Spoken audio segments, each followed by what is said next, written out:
साथियों नमस्कार। साथियों आनंद से रहें और प्रकृति के साथ सुरक्षित रहें।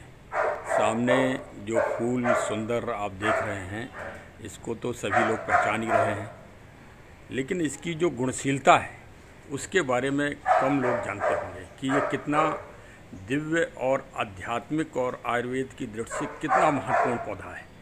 चलिए आज उसी पर कुछ विवरण शेयर करते हैं, जो आशा है कि आप लोगों को बहुत रुचिकर लगेगा, बहुत ही अच्छा, और इसके बारे में पूरा जानकारी भी प्राप्त होगी। ये पूरे भारतीय उपमहाद्वीप में ये पाया जाता है और ये बहुत ही शोभाकारी पौधा है। जब कहीं फूल प्राप्त नहीं होते हैं तो ये पौधा जो है अपने फूलों की खुशबू से चारों तरफ का वातावरण आच्छादित कर देता है। और देखिए कितना अच्छा आकर्षण होता है इसमें। इसके कई नाम हैं, येलो ओलेंडर, पीला कनेर, और संस्कृत में इसको करवी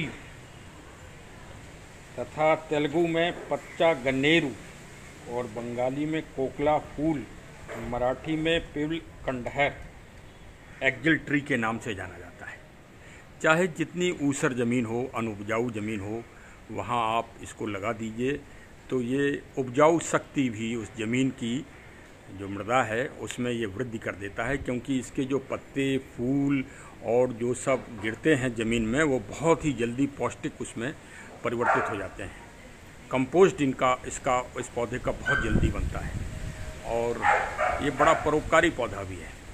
इसके फलों को बड़ी दूर दूर से चिड़ियाँ खाने आती हैं और वो परोपकारी तो है ही, साथ में जो ये आयुर्वेद की दृष्टि से तो इतना गुणशील है कि दुनिया की सबसे बड़ी महामारी चिकन पॉक्स, बड़ी माता छोटी माता, जब पूरी दुनिया में विकराल रूप से फैल रही थी और भारत उसका विशेष केंद्र बिंदु था, बंगाल, उस समय जब वैक्सीन का भी आविष्कार नहीं हुआ था, तब ये पौधे, इस फूल की पत्तियाँ और इस फूल ये एंटीबायोटिक के रूप में पूरी दुनिया में जो है फेमस हुआ था और सिर्फ उस समय यही इलाज था।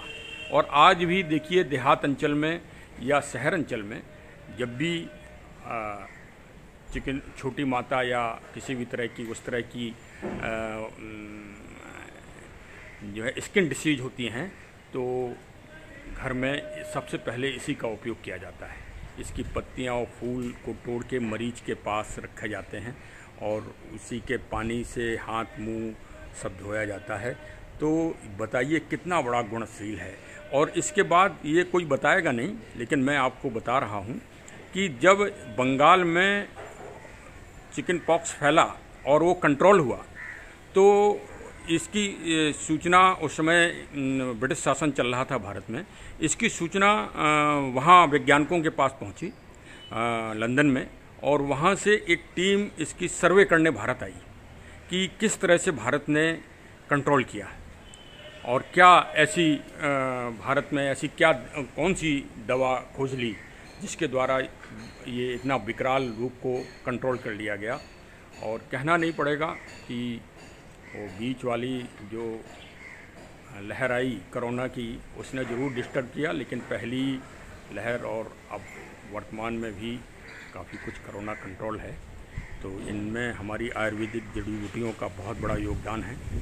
और उस समय फिर इसके बाद जब वो यहाँ से सर्वे करके गए, जो वैज्ञानिक लोग आए थे, पूरी टीम लंदन से आई थी और इसके ऊपर सर्वे किया, उसी के बाद फिर चिकन पॉक्स का वैक्सीन का निर्माण हुआ। तो काफ़ी कुछ इसका अंश उस वैक्सीन में है और ये बहुत ही दिव्य चीज़ है। और भाई मैं तो यही कहूँगा कि चिकित्सक से परामर्श करने के बाद ही इसका उपयोग करें। वैसे हार्ट और ब्लड प्रेशर और अन्य डिसीज में भी, विशेषकर स्किन डिसीज में तो ये बहुत ही कारगर है। आध्यात्मिक रूप से तो भाई ये जो भी मंदिर अगर आप सर्वे कर लें, मंदिर और शिवालय, तो उसमें एक आध मंदिर और शिवालय को छोड़ दें आप पूरे भारत की उपमहाद्वीप में, लेकिन ये हर जगह आपको लगा मिलेगा।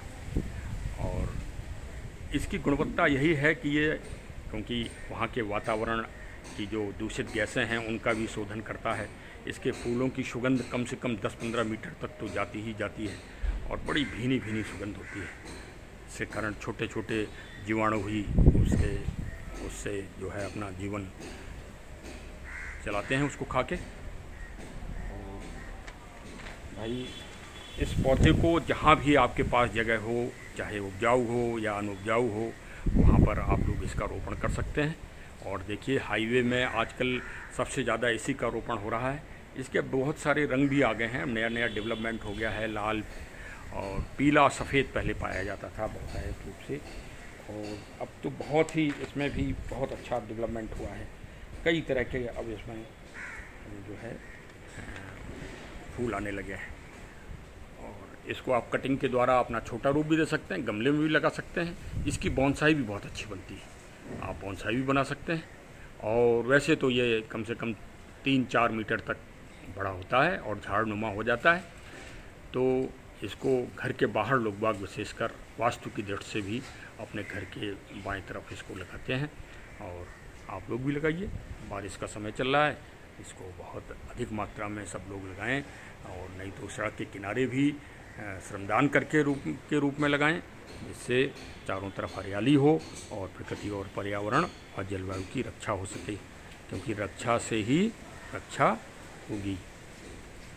तो ठीक है साहब, हमारे चैनल को सब्सक्राइब करिए और प्रकृति के ज्ञान को धीरे धीरे आगे बढ़ाइए। बहुत बहुत धन्यवाद। सभी का सहयोग इसमें आवश्यक है, क्योंकि ये सबसे रुचिकर विषय है, मानव का सबसे रुचिकर विषय।